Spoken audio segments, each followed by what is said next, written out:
privilégio poder receber esse grande homem de Deus, esse grande conhecedor da palavra de Deus. Eu estava dizendo a ele que eu sempre tive, a vontade de recebê-lo aqui na nossa Catedral de Madureira. E a oportunidade surgiu. Quero agradecer a Jússi. Cadê a Jússi? Jússi lá da CPAD. Fica de pé, Jússi. A Jússi é a gerente da nossa CPAD, da Casa Publicadora das Assembleias de Deus. E foi ela que nos proporcionou esse momento maravilhoso de recebermos esse grande homem de Deus aqui. Obrigado, Jússi. Sempre lembre-se aqui da gente, viu? Vamos dar um aplauso a Jesus pela Jússi. Bom, ele, vocês todos já o conhecem, todos nós somos muito abençoados pelas suas ministrações, todos nós somos muito abençoados com os seus livros. Ao lermos seus livros, a gente aprende muito. Estava dizendo para ele que eu, quando vou pregar, eu tenho todos os comentários de todos os livros da Bíblia dele, eu vou lá e busco e prego, e as pessoas dizem, que pregação linda. Eu falei, foi Deus que me deu. Porque realmente ele é um grande conhecedor da palavra de Deus, e para mim é uma honra te receber aqui. Que bom que você veio, sinta-se à vontade, é um privilégio realmente para nós aqui da família Madureira, receber, para trazer uma palavra para todos os casais que hoje estão aqui. Quantos estão dispostos a ouvir a palavra, ouvir a palavra? Então vamos receber com alegria e de pé para dar honra a esse grande homem de Deus, o pastor Hernandes Dias Lopes.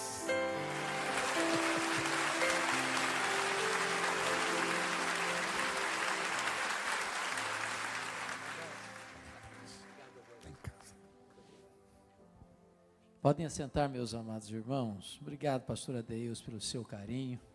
Obrigado, pastora, pela sua bondade. A Jússi pela instrumentalidade.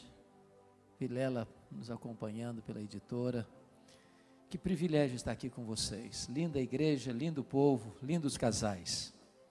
Abra sua Bíblia comigo então, no livro de Cântico dos Cânticos, no capítulo 4.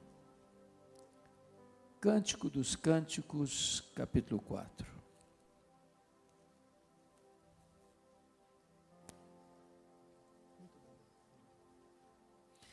Eu vou fazer leitura a partir do verso 7, de alguns versículos do capítulo 4, a partir do verso 7.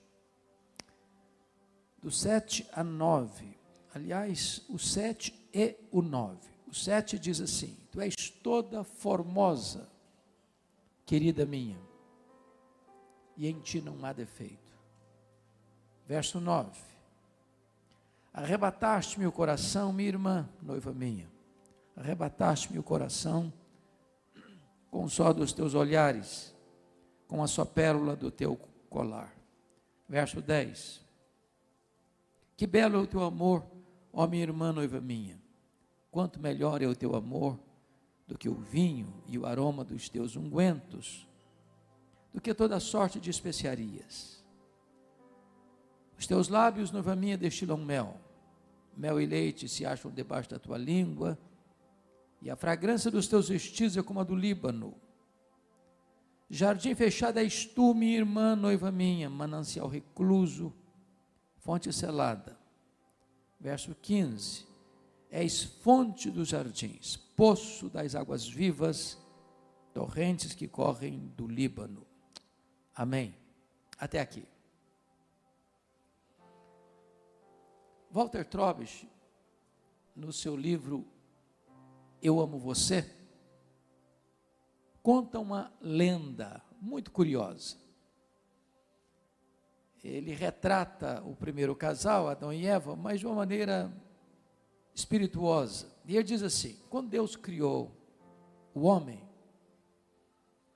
Deus deu ao homem o privilégio de batizar cada ser, cada criatura com o seu nome apropriado. Ao fim, não encontrou ninguém que pudesse corresponder com ele, fisicamente, emocionalmente, espiritualmente. Então Deus mesmo disse: não é bom que o homem esteja só, far-lhe-ei uma auxiliadora que lhe seja idônea. E o Adão dorme, e quando acorda tem uma Miss Universo na frente dele. É bem verdade que só tinha ela.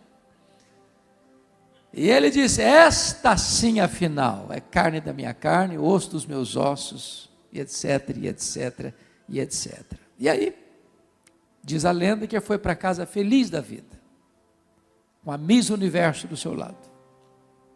Passada uma semana, lá vem um Adão, macambúzio, triste, abatido, diz a lenda.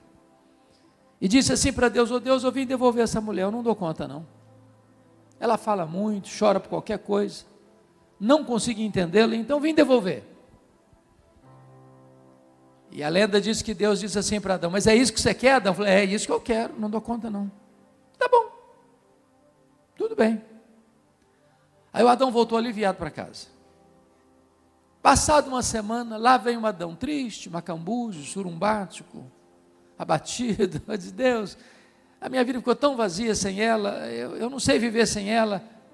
O Senhor podia me devolver essa Miss Universo.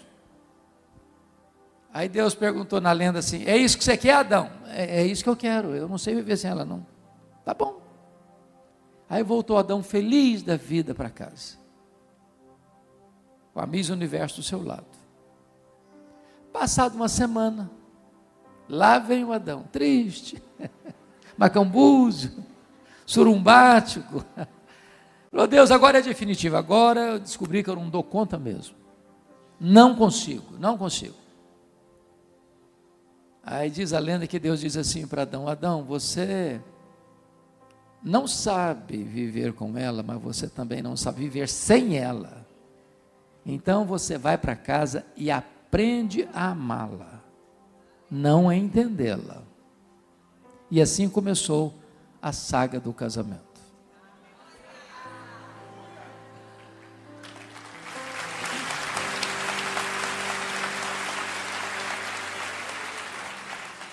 Diz o sábio que casamento é um mistério. Um mistério. Às vezes eu fico surpreso, não é quando o casamento não dá certo, é quando dá certo. Porque casamento não é a união de dois iguais. Casamento é a união de dois diferentes.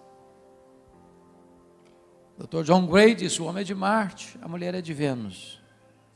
Outro livro diz: por que que os homens mentem e as mulheres choram? Outro livro diz: por que que os homens fazem sexo e as mulheres fazem amor? Os títulos são provocantes, mas apenas para ressaltar que são dois universos diferentes.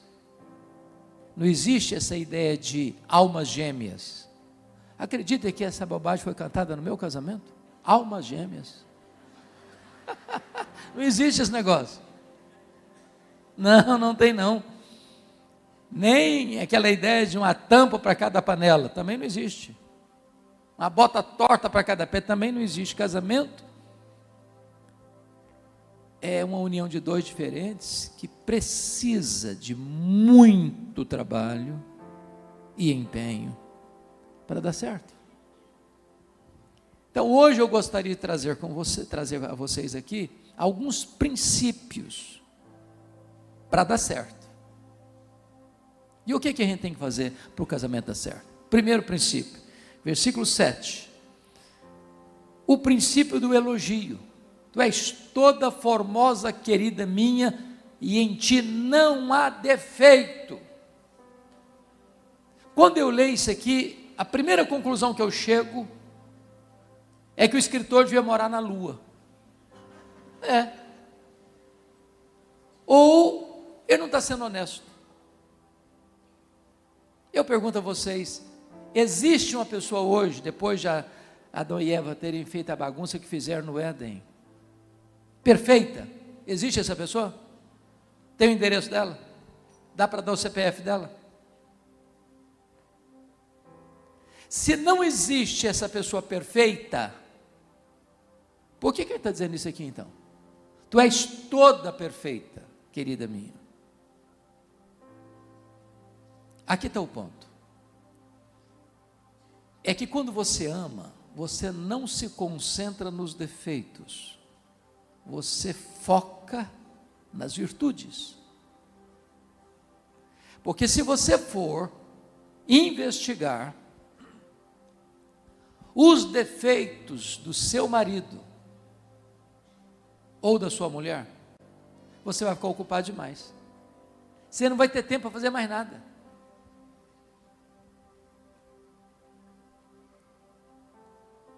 E mais, não é verdade que o seu papel no casamento é o papel do detetive, para investigar algum ponto falho na vida do seu cônjuge, destacar isso, para ajudar o seu cônjuge a melhorar. Nem o seu papel é o papel do arqueólogo, que fica cavucando o passado, na intenção de buscar alguma revelação para interpretar o presente, para avançar para o futuro. Você não melhora seu cônjuge apontando o erro dele. Você melhora o seu cônjuge olhando o ponto positivo dele e enaltecendo isso. Alguém já disse que você pega mais moscas com a gota de mel do que com barril de fel. Um elogio vale mais do que 1000 críticas. Agora notem, ele não está elogiando a sua amada para os amigos.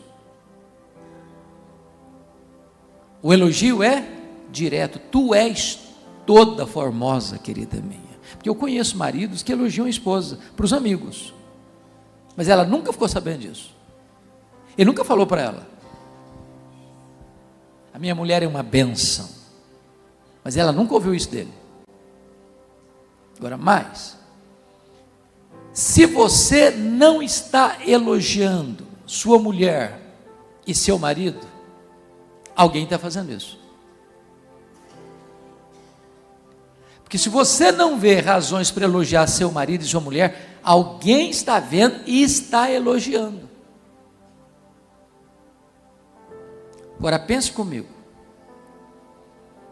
Um marido que sai de casa todo dia e a mulher nunca o elogia, e ele bota o pé para o lado de fora de casa, ele é coberto de elogios. É bem verdade que alguns não são sinceros, são apenas laço.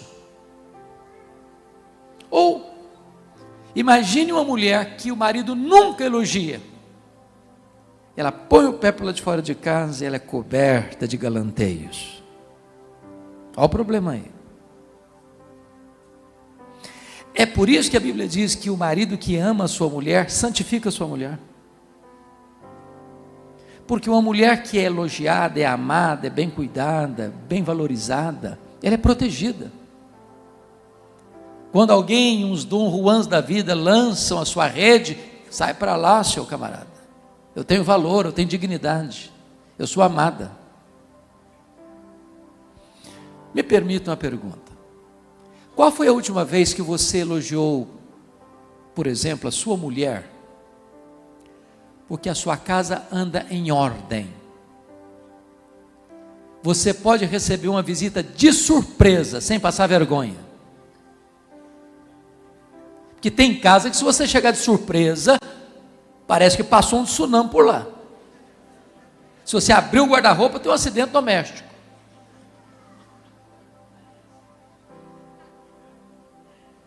Qual foi a última vez que você elogiou seu marido por você não passar vergonha com o cobrador à porta? Ele é honesto, trabalhador, honrado.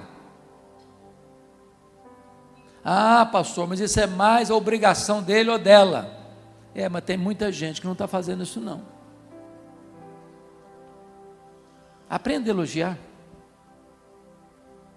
Desenvolva isso no seu casamento. E você vai ter um casamento melhor e mais feliz. Então, o primeiro princípio é elogio. Segundo princípio, versículo 9, confira aí comigo. Arrebataste-me o coração, minha irmã noiva minha, arrebataste-me o coração com o sol dos teus olhares, com a sua pérola do teu colar. eu chamo aqui de romantismo. Me parece que o romantismo é uma coisa que está morrendo na nossa geração. Foi-se o tempo em que os rapazes faziam uma serenata na janela da sua namorada. As cartinhas de amor, pode ser WhatsApp, não tem problema não. Agora notem, vocês sabem que o homem masculino, ele tem dificuldade de olhar a vida em várias caixinhas ao mesmo tempo, não é verdade? A gente não observa detalhes. Por exemplo, se você for numa festa de casamento, a mais bonito, mais chique do ano, e alguém perguntar para o homem assim, como é que foi a festa? Ele vai responder assim, foi jóia, e não tem mais nada a acrescentar, tudo está incluído nessa palavra. Aí você pergunta à mulher assim, como é que foi a festa? Olha, aquele arranjo do lado direito do altar, estava um negócio exponencial, a renda do véu da noiva era uma coisa internacional. Ela sabe detalhes, ele não viu nada, nada. Agora, um homem romântico, sabendo que a esposa gosta de detalhes, ele fica atento aos detalhes. Notem vocês que ele destaca duas coisas da amada, uma pérola do colar, e o colar tem várias pérolas, ele destaca uma, e ele destaca algo inerente dela, o olhar. O romantismo é uma das coisas mais importantes para nutrir a poesia do casamento. Eu conheço casal, eu acho que vocês conhecem também, que não conseguem mais sequer andar de mãos dadas na rua. Eu conheço casais que não têm coragem de dar um abraço um no outro em público. E eu conheço casal que se der um beijo em público, vira feriado nacional.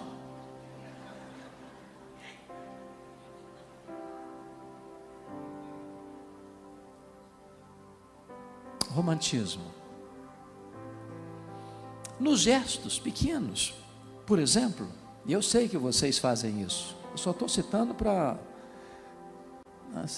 trazer a memória de novo, né?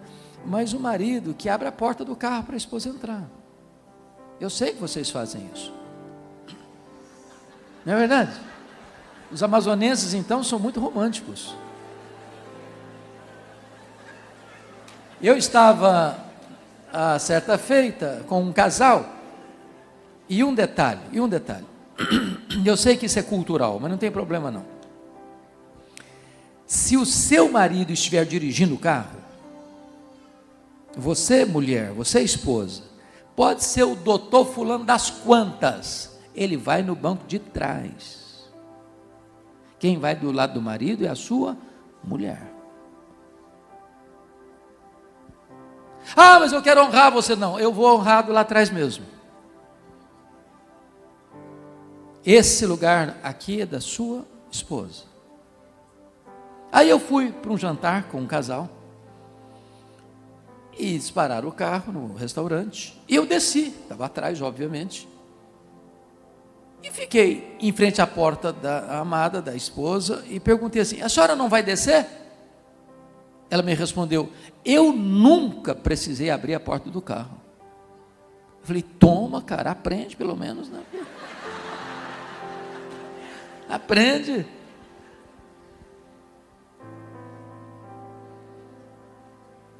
Quer ver uma coisa? Você vai naquela festa do ano, onde a sua santa mulher gastou o salário do mês todo para comprar o vestido do ano. Eu não vou falar da bolsa não, porque são 6 meses de trabalho. E aí chega o dia, ela vai ao salão, gasta 2 horas numa chapinha, ela volta para casa e sai do quarto como uma princesa. Uma princesa. O santo homem nem percebeu que ela está usando a roupa nova. Ele não destacou nada, porque ela está usando uma bijuteria internacional, porque joia as pessoas não estão usando mais. Aliás, ele está para, oh, mulher, nós vamos chegar atrasados, vamos embora. Chega na festa, ela abafa, todo mundo elogia, você está linda, maravilhosa. O santo homem volta da festa, chega em casa, não fez nenhum destaque.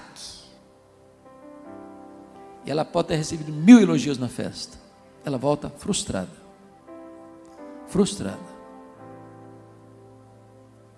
Romantismo. Às vezes as coisas são pequenas. Por exemplo, qual foi a última vez, mulher, que seu marido viajou, você botou dentro da mala dele um bilhetinho? Meu amado, vou contar as horas para você voltar. O cara antecipa o voo para voltar. Antecipa. Vai ter um avivamento no outro dia. Qual foi a última vez que você surpreendeu a sua mulher? Sem ser aniversário dela, sem ser aniversário de casamento, você mandou um buquê de flores para ela.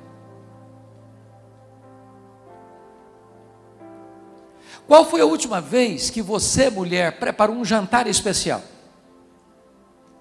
Onde você botou a mais bela toalha, que só vai para a mesa dia que tem visitante importante. Aquele talher ou aquela porcelana só vai para a mesa em dia muito especial. E o maridão chega em casa e aquele negócio está assim, com luz de velas, e ele toma um susto e diz: quem é de importante que vai chegar na nossa casa hoje? E ela disse: é para você tudo isso, meu amado. Vai devagar, porque o cara pode ter um infarto também, então você tem que ter cuidado. A vida pode ser mais leve, mais doce, mais encantadora, se nós observarmos princípios que Deus nos dá, e um deles é o romantismo. Terceiro princípio, olha comigo o versículo 10. Que belo é o teu amor, ó minha irmã, noiva minha, quanto melhor é o teu amor do que o vinho e o aroma dos teus ungüentos, do que toda sorte de especiarias. Aqui eu quero destacar o amor. Quem já leu o livro do Gary Chapman, aqui, As 5 Linguagens do Amor? Ô Justiça, você traz o livro e vende para esses casais todos, por favor, tá? Esse livro é fantástico, é fascinante. Gary Chapman diz o seguinte, que há 5 tipos de amor. Porque quando você fala amor, nem todo mundo entende amor do mesmo jeito. Algumas pessoas só se sentem amadas quando elas escutam eu te amo. Aí elas se sentem amadas, é a verbalização do amor. Para outras, elas se sentem amadas quando o marido, por exemplo, ajuda a lavar a louça do jantar. Se ele não ajuda em nada em casa, ele pode falar até cansar, ela não vai entender que ele ama, porque a linguagem do amor dela é serviço. Para outra, amor é tempo. Se você não tem tempo, se você não dedica tempo, você pode falar, você pode até lavar a louça toda sozinha do jantar, não vai resolver, ela quer você do lado dela. Quarta linguagem do amor é toque, é beijo, é abraço, é amasso, é relacionamento físico. Se não tem isso, não tem amor. Quinta linguagem do amor é cartão de crédito. Tem hora, Maria, que você tem que fazer uma loucura. Vai, minha filha, vai em nome de Jesus, vai na bênção, vou ficar aqui orando e jejuando por você, para você ter juízo. Então, varão, de vez em quando você tem que fazer umas extravagâncias. E como é que é o restaurante aí que vocês estão indo? La Família, tem hora que você tem que ir La Família. O que é isso? Aliás, só a notinha de rodapé agora. Eu estou expondo Eclesiastes na igreja. Eclesiastes diz o seguinte: você tem que trabalhar, você tem que economizar, você tem que administrar.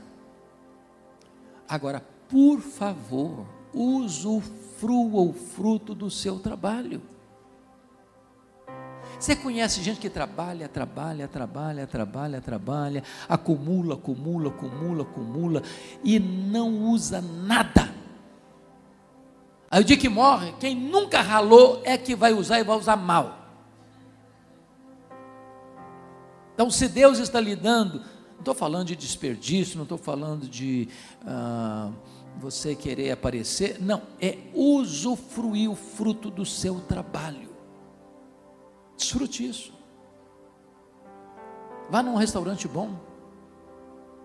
Vá fazer uma viagem. Tira férias. Melhora a sua casa. Dá uma melhorada nos móveis da sua casa. Porque você não trouxe nada e não vai levar nada. Então aproveite o que Deus tem lhe dado. Bom, mas nós estamos falando de amor, né? Vamos voltar ao assunto. Quando você fala em amor, há 3 coisas. Quem ama, faz. Primeiro, quem ama, declara que ama. Se você não declara, está complicado para entender que ama.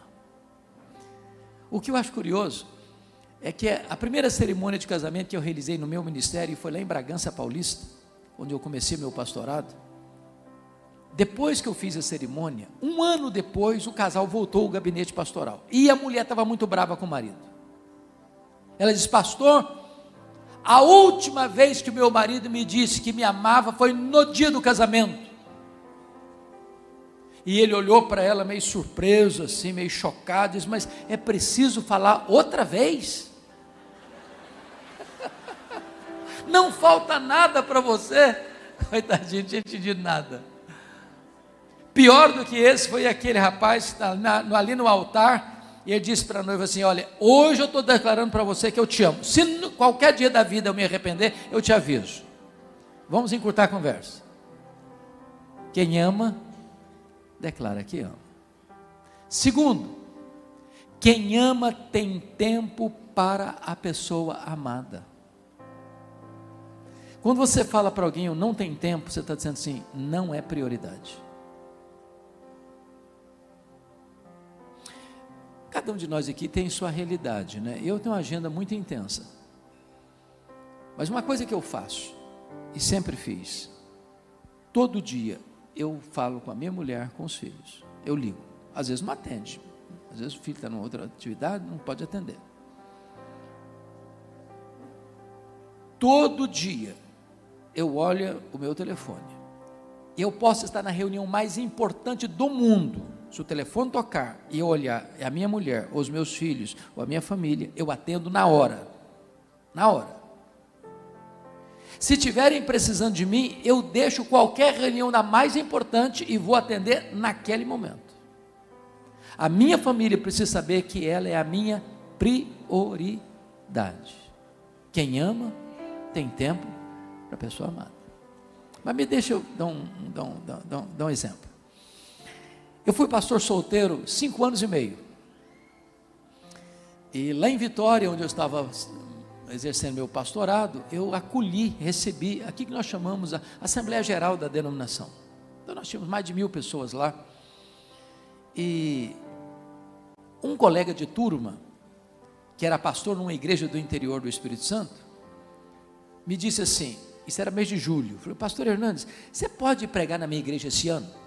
Eu peguei minha agendinha, olhei e falei: rapaz, não posso, estou chegando na igreja, tem tanta coisa para fazer, esse ano eu não posso. E eu estava sendo honesto com ele. Só que naquela semana, eu conheci uma moça muito bonita, da igreja dele, que é minha esposa há 37 anos. E eu fui na igreja dele, aquele ano, 9 vezes. 9 vezes. Claro, eu não sou bobo. Quem ama, tem tempo para a pessoa amada. Terceiro, quem ama procura agradar a pessoa amada. Hoje tem gente matando por amor. Tem gente fazendo um pouco mais quartejando por amor. Não quer nada a ver com esse amor. Não dá para você dizer eu te amo e fazer da vida do outro um inferno.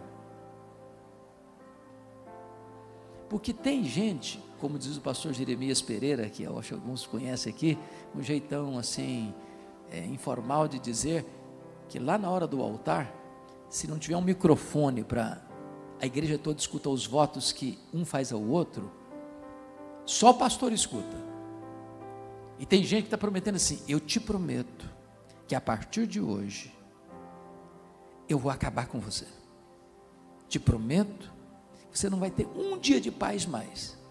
Te prometo ainda que você não vai dormir mais sem Lexotan. Parece que tem gente que está prometendo isso. Um dia eu estava no meu gabinete, entra uma mulher chorando, a palma da mão rasgada, e quando ela acalmou um pouquinho, eu perguntei, e aí filha, o que aconteceu? Meu marido me agrediu. Eu perguntei, mas quantos anos de casada? Ela me respondeu, 3 meses. Ué, 3 meses? Notinha de rodapé agora. Há um ditado chinês que diz assim, abra bem os olhos antes de se casar. Depois de casado, feche-os. Que tem gente que parece que não vê nada no namoro. Deus está dando todos os sinais. Estou falando para vocês falarem para os seus filhos agora, tá? Porque agora não adianta mais.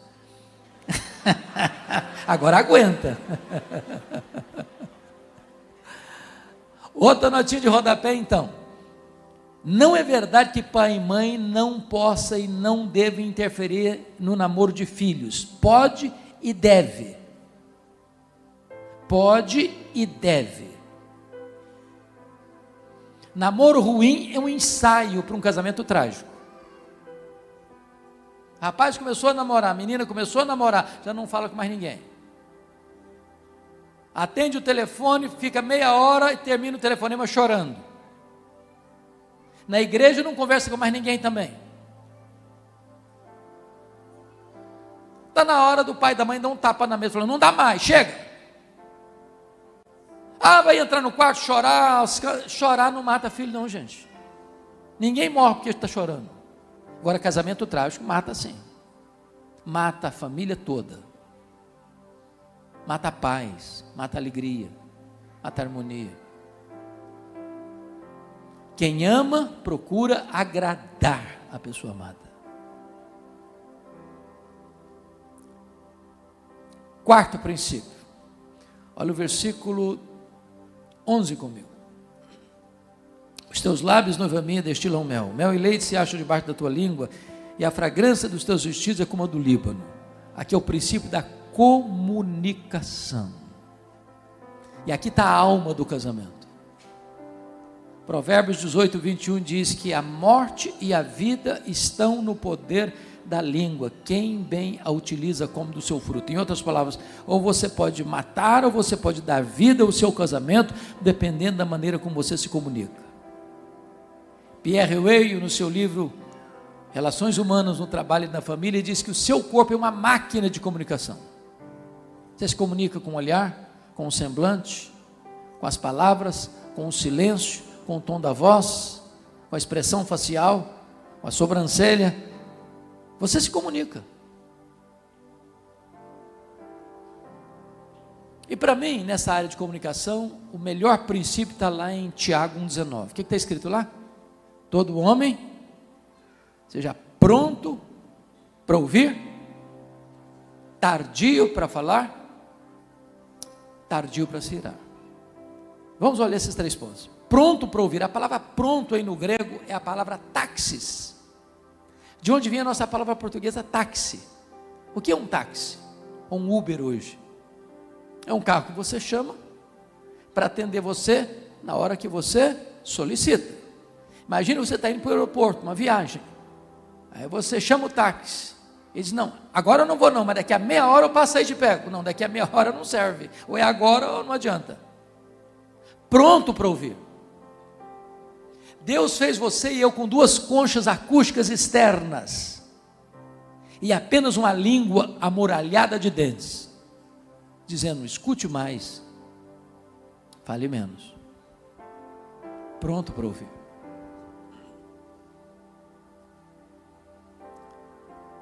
Às vezes nós estamos ocupados demais para ouvirmos as pessoas, dentro de casa. Aliás, irmãos, nós vivemos uma curiosidade. O século da comunicação, nós não estamos nos comunicando mais. Você vai num restaurante hoje, tem 4 pessoas, elas não estão conversando, cada uma no seu smartphone. Você vai fazer uma visita numa casa hoje, cada um no seu smartphone.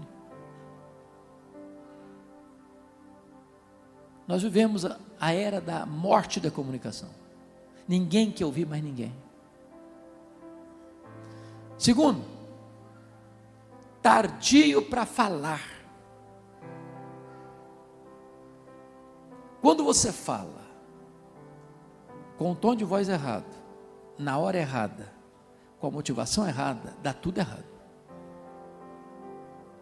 Tardio para falar.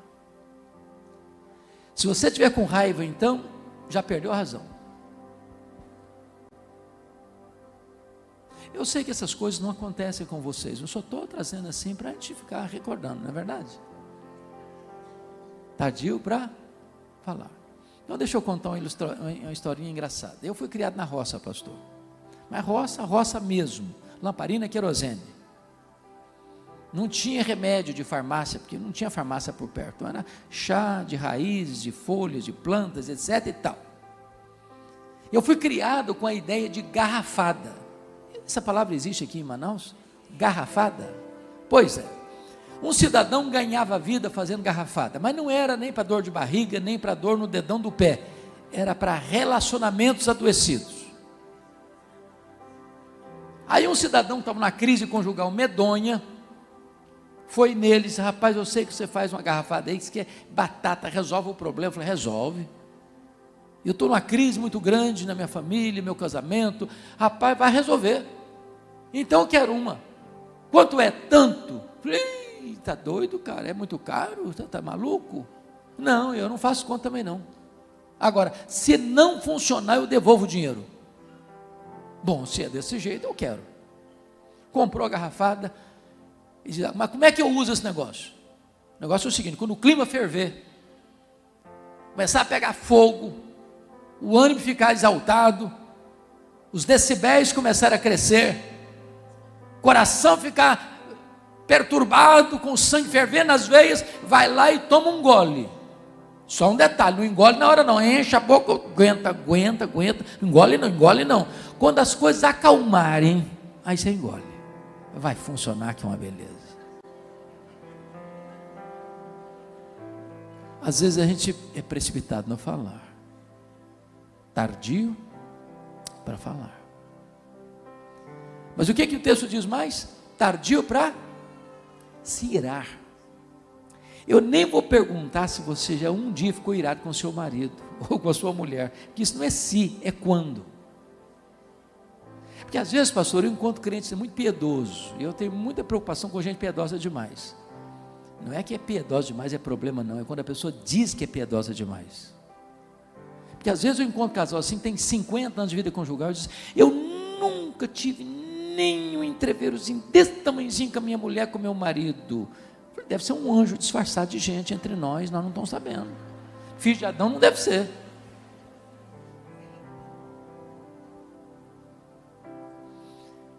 Quando a dona Ruth Graham faleceu, esposa do Billy Graham, eu estive lá em Charlotte, no Museu Billy Graham, e tinha muitas histórias engraçadas do casal, porque quem criou os meninos foi a dona Ruth. O Dr. Billy Graham ficava pelo mundo afora viajando, quem aguentava as buchas de casa era ela. Aí um dia alguém chegou para a dona Ruth e perguntou assim: ô dona Ruth, alguma vez a senhora pensou em se divorciar do Dr. Billy Graham? Ela respondeu assim: divorciar-me dele eu nunca pensei, mas vontade de matá-lo eu tive muitas vezes. Eu não sei se você já chegou a esse ponto, mas cuidado com a ira, porque há 2 problemas com a ira. O primeiro problema com a ira é a explosão da ira. Você conhece gente temperamental, gente explosiva, gente que tem estupim curto, Gente que nem estupim tem, é pólvora seca pura. Gente que é igual leitinho, bateu, tomou. Esse tipo de gente não tem nem gastrite e nem insônia, sabia? E ainda de Deus, se fosse meu, eu explodo, depois eu me acalmo. Você se acalma, quem fica doente é quem mora com você. Joga estilhaço em todo mundo. Mas tem um segundo problema. Não é a explosão, é o congelamento da ira. A pessoa não explode, mas guarda, mas armazena. E às vezes aquele troço fica lá, igual um vulcão, cuspindo fogo lá por dentro, ninguém está vendo, mas está lá. Um dia esse troço vaza. Eu dediquei boa parte do meu ministério para a área de aconselhamento. E às vezes, pastor, chegava no gabinete um casal, começava a brigar na minha frente. E eu deixava. E o pau está quebrando, e eu estou deixando. Aí eu disse para o outro, você está lembrado do que você me falou? E soltava todas as coisas. E eu estou pensando que foi enquanto eles estão vindo para o gabinete pastoral na crise conjugal. Não, há 10 anos, há 20 anos. Estava lá dentro, guardado, armazenado. O segredo para isso, irmãos, é zerar a conta todo dia. Todo dia. Que tem casal também que é muito delicado, sabe? Fica magoado, assim, negócio meio estranho. Passa uma semana sem conversar. Que silêncio, que constrangimento. Ô, gente, se você sair dali em 1 minuto, isso não é você. Você falou uma palavra assim meio atravessada, isso não é você. Daqui a 5 minutos você está bem de novo. Passa a mão no cabelo do outro, dá um beijinho no rosto e bola para frente. Toca a vida. Para de micuinha, para de coisinha. Volta à vida normal.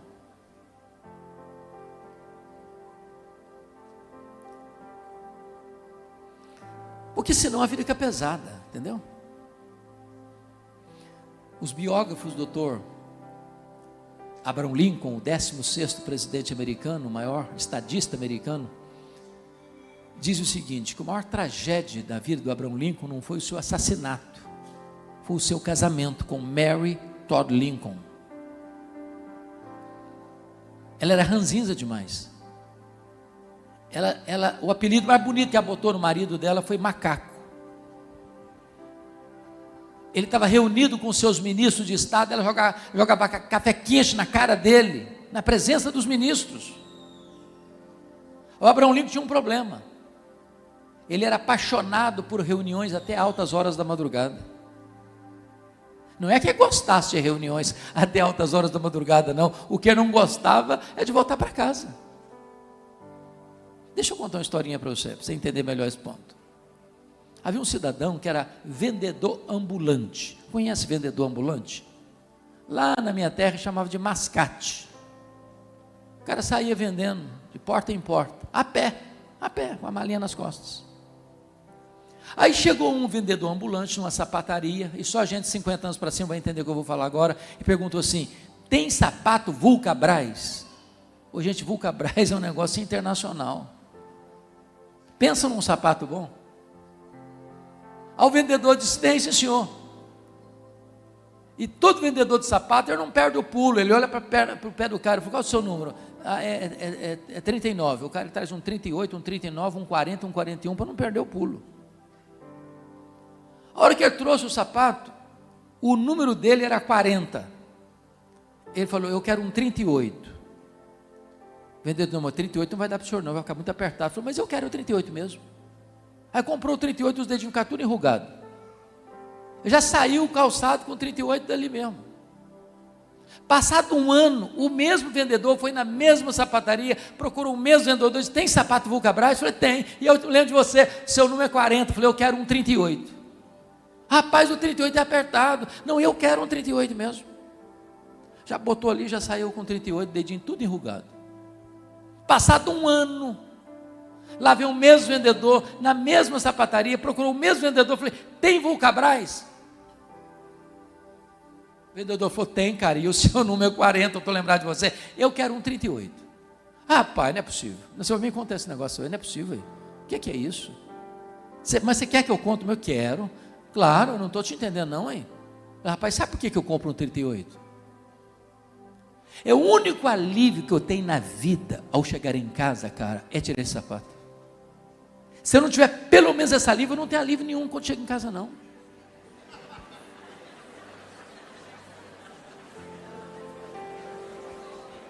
Dá uma olhadinha se o seu marido não está usando um sapato meio apertado.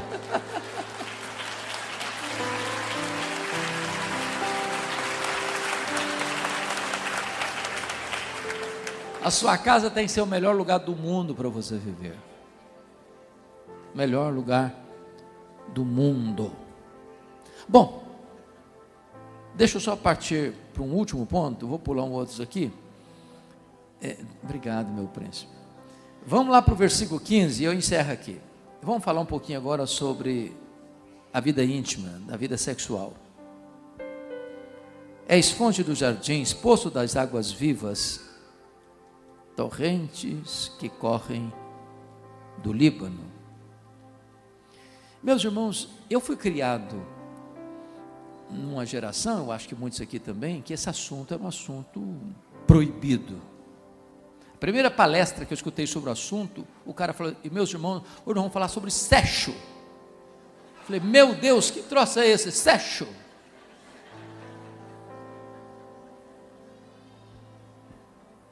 A gente tinha muito constrangimento. Mas a Bíblia não tem nenhum constrangimento em tratar do assunto. Que o sexo foi criado por Deus. Deus criou homem e mulher. E o sexo é santo, é puro, é prazeroso. E Deus deu a bênção do casamento para que ele fosse desfrutar de forma plena e feliz. De tal maneira que o sexo antes do casamento é fornicação e ele é pecado. Está em 1 Tessalonicenses 4, que só aqueles que querem ficar debaixo da ira de Deus entram por esse caminho. E o sexo fora do casamento é adultério. E a Bíblia diz que só aqueles que querem se destruir é que cometem essa loucura. Mas o sexo no casamento é uma ordenança divina. E uma bênção. E eu queria hoje, de maneira simples, mas objetiva, tratar desse assunto, que ainda é tabu para muita gente. E para tratar desse assunto, é muito conveniente ir para 1 Coríntios 7, vai lá comigo, por gentileza. Versículos 3 a 5, onde Paulo trata do assunto. 1 Coríntios 7, 3 a 5. E Paulo vai orientar aqui sobre o tema, quando ele diz assim no verso 3: o marido conceda à esposa o que lhe é devido, e também semelhantemente a esposa ao marido. Primeiramente ele está dizendo o seguinte: quem acha que Paulo é machista está errado. Paulo não é machista, nem misógino. Ele começa aqui com o direito da mulher. E diz que o marido precisa conceder à mulher, à sua mulher, o que ela tem direito. E ele está falando de sexo aqui. Não adianta espiritualizar o texto não, que é isso mesmo. E por que Paulo está tratando disso? Porque precisa entender que sexo é uma coisa para o homem e sexo é outra coisa para a mulher. O sexo para o homem é ato. O sexo para a mulher é afeto. O homem não precisa de prelúdio para a vida sexual, para uma relação sexual, já vem aquecido de fábrica. Ele pode acabar de brigar com a mulher, daqui a 5 segundos ele está pronto para uma relação sexual maravilhosa. Marabel Morgan, no seu livro A Mulher Total, diz que o sexo para a mulher começa no café da manhã.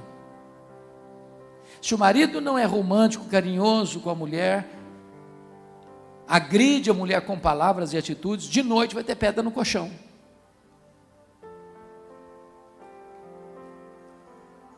A mulher precisa de aquecimento. O homem já é aquecido de fábrica. O homem é como fogão a gás, ligou, pegou. A mulher é como fogão a lenha. Tem que botar lenha, tem que soprar, tem que soprar, tem que soprar. Depois que pega fogo também, assa pão o dia inteiro. Não tem problema.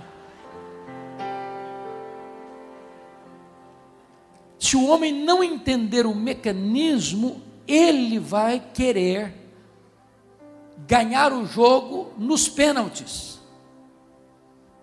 depois da prorrogação, e não vai jogar os 90 minutos.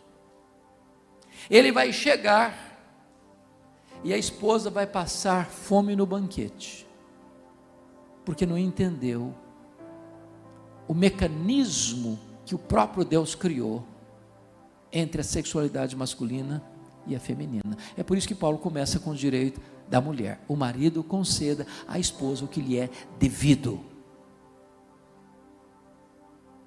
Eu conheço mulher que finge orgasmo para não ficar mais envergonhada, porque o marido é insensível. Ele nunca estudou o assunto, também não quer estudar.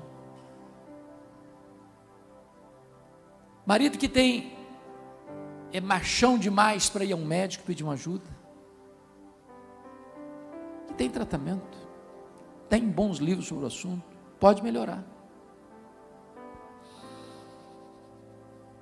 Semelhantemente, a mulher atende ao seu marido, ou seja, no casamento, na área sexual, o amor não é egocentralizado. Eu não entro no casamento para me satisfazer, eu entro no casamento para satisfazer meu cônjuge.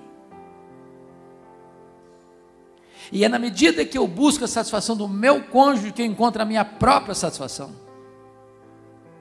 Quando um atende o outro, é que ambos são satisfeitos. Mas vamos ao verso 4, que o verso 4 Paulo é mais específico. Ele diz assim: a mulher não tem poder sobre o seu próprio corpo, e sim o marido. E ele prossegue: também semelhantemente o marido não tem poder sobre o seu próprio corpo, e sim a mulher. Do que Paulo está tratando aqui? O que ele está tratando aqui é o seguinte: não faça do sexo uma arma, porque a vítima pode ser você. Não faça chantagem sexual com o seu cônjuge. Por exemplo, a mulher não pode dizer para o marido: fulano, essa semana nem adianta olhar para mim, tá? Não vem que não tem. Nem o marido pode dizer para a mulher: olha, mulher, eu estou de férias essa semana, então você não fica aí criando expectativas não, porque está zerado o negócio. Não pode. A Bíblia diz: não pode. Por quê? Porque o corpo do marido pertence à sua mulher, e o corpo da sua mulher pertence ao seu marido. Então, pergunta básica: quando é que marido e mulher devam ter uma relação sexual? É quando um dos dois acena que está com vontade. E nem precisa fazer um discurso longo, não. Basta um rabiscado de olho que todo mundo entende. Não se faça de desentendido. Porque existem desculpas proverbiais. A enxaqueca, então, ela é um negócio assim, internacional, né? Eu tenho um colega que resolveu isso da seguinte maneira: comprou a cartela de cibalena. Pensa num negócio antigo, cibalena. Botou no criado mudo com a jarra d'água. No caso, porventura, de surgir uma dor de cabeça, já está aqui a cibalena. Agora, deixa eu dizer a coisa para vocês. Eu li uma tese, pastor, de doutorado, uma tese muito séria, tese de doutorado, onde o autor disse o seguinte: que o melhor exercício físico, onde você estimula todos os músculos do seu corpo, é uma boa relação sexual. Corresponde a uma caminhada de mais de 2 quilômetros.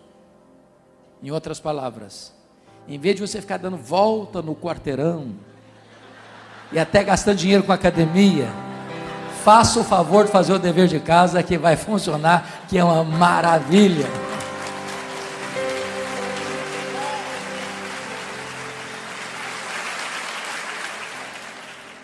Vamos ao verso 5, porque ele é mais específico ainda. Vejam vocês que Paulo diz assim: e não vos priveis um ao outro, salvo talvez por mútuo consentimento, por algum tempo, para vos dedicardes à oração e novamente vos ajuntardes, para que Satanás não vos esteja por causa da incontinência. Entendamos isso aqui: o sexo antes do casamento é pecado, o sexo fora do casamento é pecado, o sexo no casamento é mandamento. Ter sexo antes do casamento é pecado, ter sexo fora do casamento é pecado, não ter sexo no casamento também é pecado. Se eu tivesse no igreja pentecostal, eu tinha escutado um glória a Deus agora. É bom e Deus manda.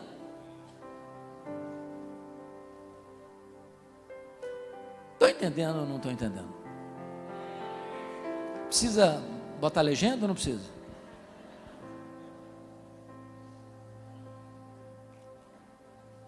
Notem vocês que para ter exceção, salvo, o que está escrito mais? Salvo, versículo 5, não vos priveis um ao outro, salvo,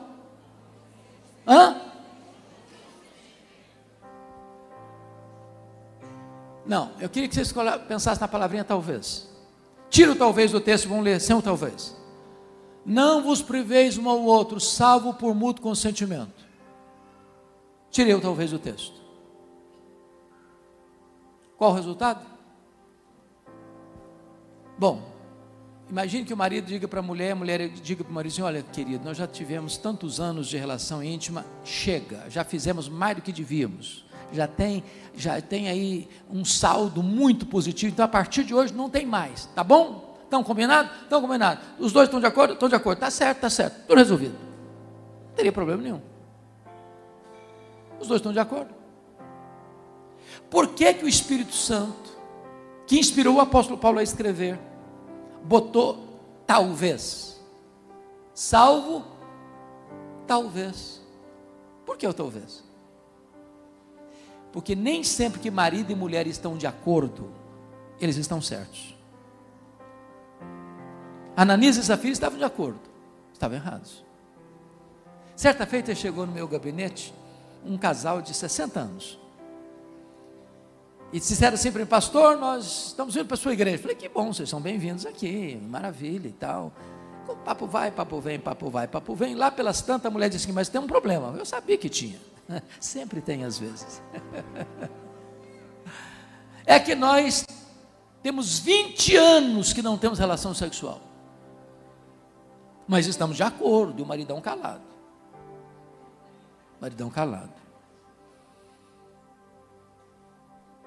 Eu disse: olha, na época era bem jovem, disse: vocês têm idade de serem os meus pais, mas me permita dizer, vocês estão errados.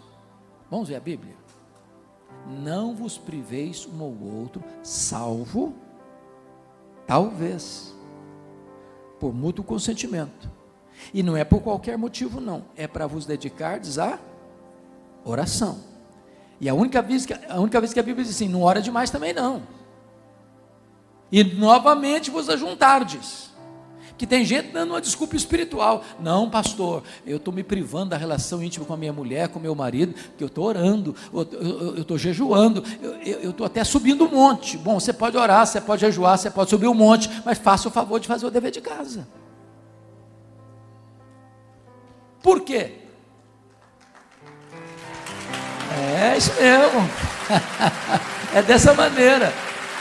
Por quê? Porque senão entra uma pessoa chamada Satanás, que é especialista em tentar, e vai botar uma casca de banana no caminho. Vai propor uma outra alternativa perigosa, que vai destruir a vida. Então, me permita dizer isso: marido e mulher tendo uma relação sexual saudável é tão espiritual quanto orar. Um casal que a vida sexual está fora do padrão de Deus, está correndo riscos, grandes perigos, grandes perigos. Mas eu quero encerrar tratando de 2 assuntos dentro desse tema ainda. O primeiro deles, quase não tem literatura sobre o assunto, é a frequência sexual.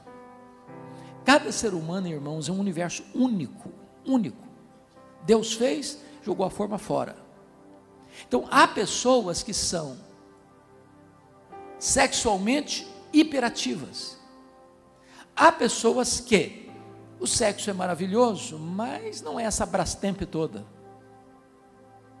Tem gente que quer ter relação sexual todo santo dia, inclusive domingos e feriados.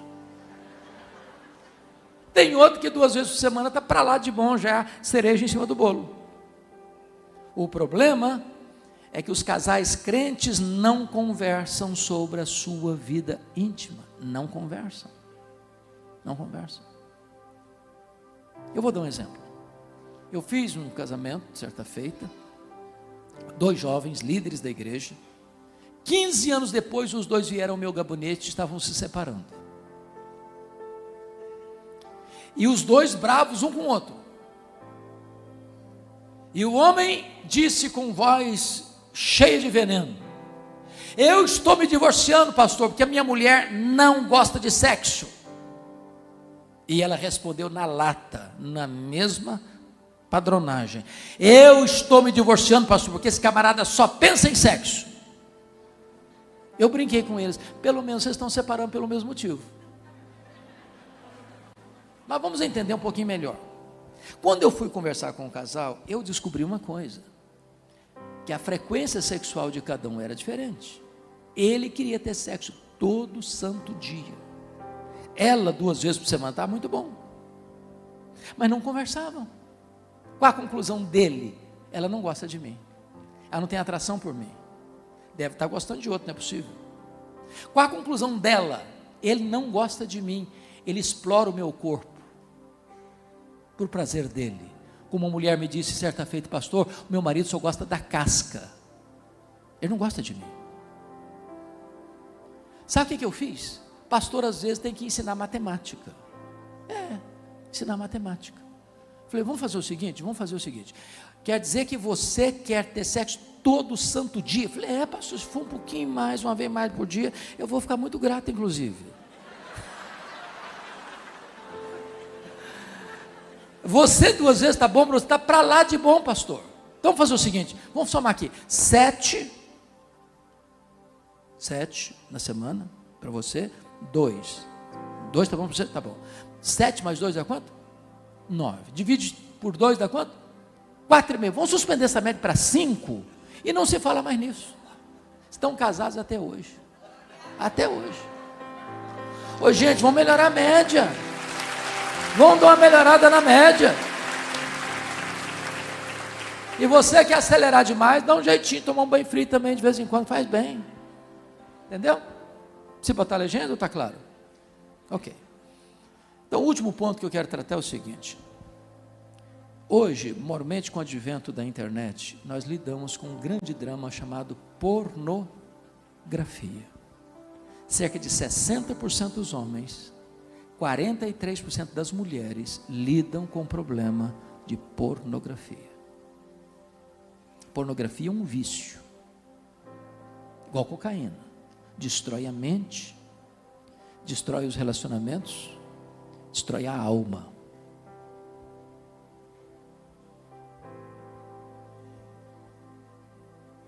Fuja da pornografia enquanto é tempo. E eu não tenho dúvidas, pastor, sem qualquer censura, que no auditório desse tamanho tem gente aqui que lida com esse problema.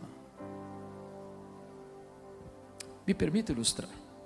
Eu estava morando nos Estados Unidos no ano 2000. Estava fazendo meu curso de doutorado. Eu morava no Mississippi. Recebo um telefonema anônimo. E uma mulher do outro lado da linha diz: pastor, eu estou desesperada e eu estou precisando de ajuda. Eu falei: o que foi, filha? Nós somos membros de uma igreja e o meu marido é viciado em pornografia e está no último grau de degradação do vício dele. E agora o que ele está querendo que eu faça é ter relação com um amigo nosso, frequenta a nossa casa, para ele assistir. Esse amigo é mais novo, mais bonito que o meu marido. Eu não sei mais o que eu faço. Eu disse para ela ao telefone: filha, confronte o seu marido. Se ele não mudar, divorcie do seu marido. Porque é melhor você ser uma mulher divorciada que ser uma prostituta. Porque se você ceder à fantasia dele, você vira uma prostituta. Passaram-se 6 meses. Estou pregando numa igreja a 2.000 quilômetros de onde eu morava. E eu estou na porta da igreja cumprimentando as pessoas. E aproxima-se uma senhora bonita, de 30 e poucos anos. Apertou minha mão, olhou nos meus olhos e me disse: pastor, eu sou aquela mulher que ligou para o senhor. E eu perguntei: e aí, filha, o que você fez? Ela me disse: eu confrontei meu marido. Pela graça de Deus, ele se arrependeu, me pediu perdão, está sendo tratado, e o nosso casamento está sendo restaurado para a glória de Deus.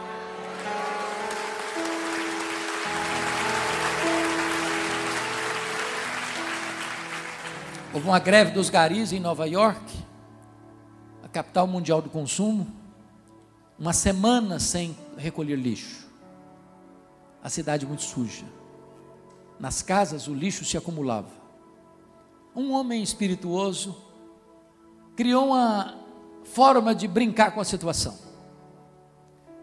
Pegou uma caixa, botou todo o lixo da casa dentro da caixa, fez um papel muito bonito, um enfeite muito bonito, um embrulho muito bonito, uma fita bonita, botou a caixa sedutora no porta-mala, numa esquina estratégica, e ficou olhando na esquina, porta-mala aberto, uma caixa muito sedutora. Uma pessoa passava, olhava, cobiçava a caixa, não tinha coragem de ir embora. Outro chegava, olhava a caixa, paquerava a caixa, ia embora. Outro chegava, flertava com a caixa, não tinha coragem de ir embora. Até que um espertalhão olhou para um lado, olhou para o outro, não tinha ninguém vendo, catou a caixa e correu para casa. Quando chegou em casa, era lixo. Lixo. E lixo cheira mal, estraga o ambiente, adoece as pessoas. Tem muita gente levando lixo para casa. E o que a Bíblia diz, lá em Hebreus 13:8, é: digno de honra entre todos seja o matrimônio e o leito sem mácula. Me responda uma coisa: o que é leito? O que significa a palavra leito? Cama. Só que no grego não é cama. A palavra aí não é cama. Leito aí na língua grega é koité, de onde vem coito, relação sexual. No mundo de mobilidade hoje, você dorme em tantas camas diferentes. Você não sabe se a cama que você dormiu no último hotel que você ficou, se antes de você não deitou um prostituto lá. O que Paulo está dizendo é que a relação sexual entre marido e mulher tem que ser sem mácula. Você não precisa de nenhuma película pornográfica diante dos seus olhos para estimular você. O seu corpo é uma máquina de prazer que Deus criou para que você desfrute plenamente a vida sexual. E a vida sexual plena é uma vida santa, pura. Depois de uma boa relação sexual, você pode levantar os braços para cima e dar glória a Deus, porque é santo esse relacionamento aos olhos de Deus. A minha oração é que Deus restaure a nossa vida, e que esses princípios aqui compartilhados possam ser úteis para você que tem um casamento maravilhoso, tem um casamento melhor ainda, e você que está com o coração aflito por as crises que podem estar acontecendo, possa nesta noite ter um tempo de restauração na presença de Deus. Deus abençoe a todos. Muito obrigado.